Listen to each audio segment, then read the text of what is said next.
Well, healthcare costs are on the rise, but it's unlikely your primary care physician is enjoying a windfall. Insurers and the government use a payment system based on relative value units. It often favors specialists like cardiologists and brain surgeons while squeezing out doctors who provide more general care. Anita Vogel is joining us live now from Los Angeles. Anita, nice to see you. How does the current system for paying doctors work? Well, hi there, Uma. It's like you said, relative value units, RVUs for short. This is part of a formula developed by a Harvard economist more than 20 years ago. Basically, it's a point system. The more training a doctor has, the more procedures or high-tech equipment he uses, the more points he gets, and that translates into dollars. So the general thinking is specialty care physicians are doing very well under this system, while primary care doctors are getting the short end of the stick.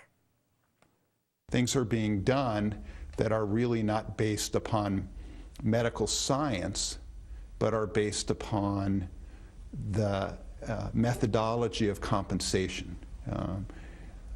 And so if somebody knows that they're going to make more money by doing a procedure, then they're probably more likely to order that procedure.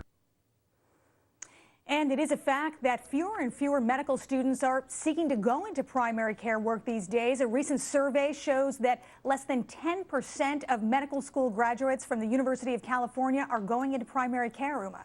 So what, if anything, can be done about this? Is there a movement to change the system in its present form? There is a movement. There has been a movement to sort of flatten out these RVU rates over the years. In fact, there is a group called the Medicare Payment Advisory Commission.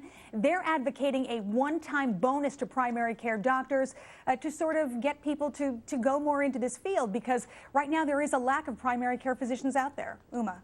Anita Vogel, thank you so much. When doctor bills get you angry, don't blame your doctors. They might just be as angry as you. The story next.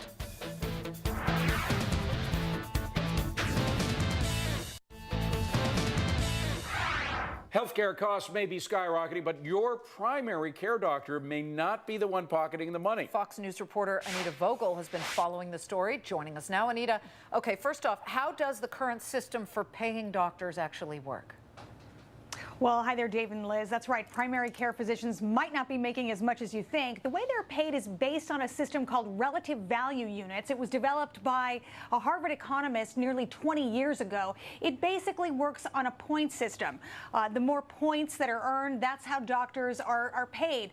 Points include years of training, equipment used, procedures performed. All of those points translate into dollars. So if you look at it that way, specialty doctors, cardiologists, radiologists, plastic surgeons, they're all doing very well, but primary care physicians are getting shortchanged, so they say. Medical experts also say if the playing field in terms of paying doctors were a little bit more leveled out, fewer people would be uninsured. Listen. If we, as a country, would base our decisions more on medically indicated care and did not do inappropriate procedures, then we would have more money to cover the uninsured and improve access. And there are so many studies out there showing fewer and fewer medical students are going into primary care because they're not making enough money to cover their loans or cover their overhead once they go into practice. David and Liz? Is there any movement at all to change the system, Anita? Well, there is. There has been some movement over the years to level out that playing field in terms of those RVUs, but it's not a big part of the healthcare debate going on in Washington right now.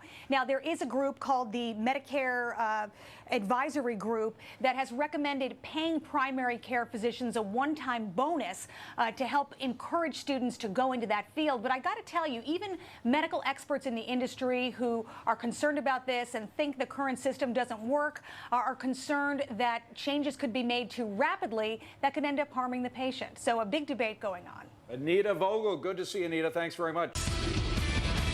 Well, one thing that has become increasingly clear over the course of this whole healthcare insurance reform debate, the medical system does not function like other markets.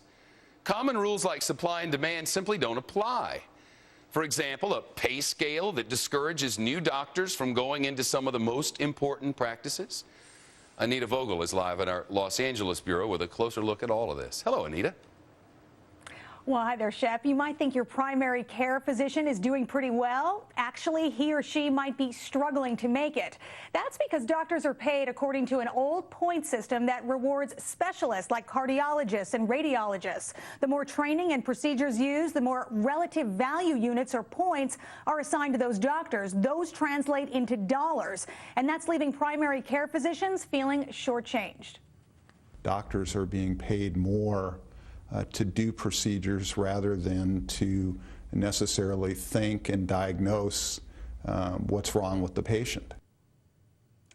There have been efforts over the years to level out the playing field when it comes to compensation, but it's not a huge part of the healthcare debate. One group advising Congress is recommending a one-time bonus to encourage medical students to consider primary care work in an attempt to avert a shortage of doctors. But in the meantime, Shep, fewer and fewer medical students are actually going into primary care. They say the costs of those student loans, which could go up to $200,000, are very hard to pay back. It's low paying, and they're worried about covering their overhead once they get out in the workforce.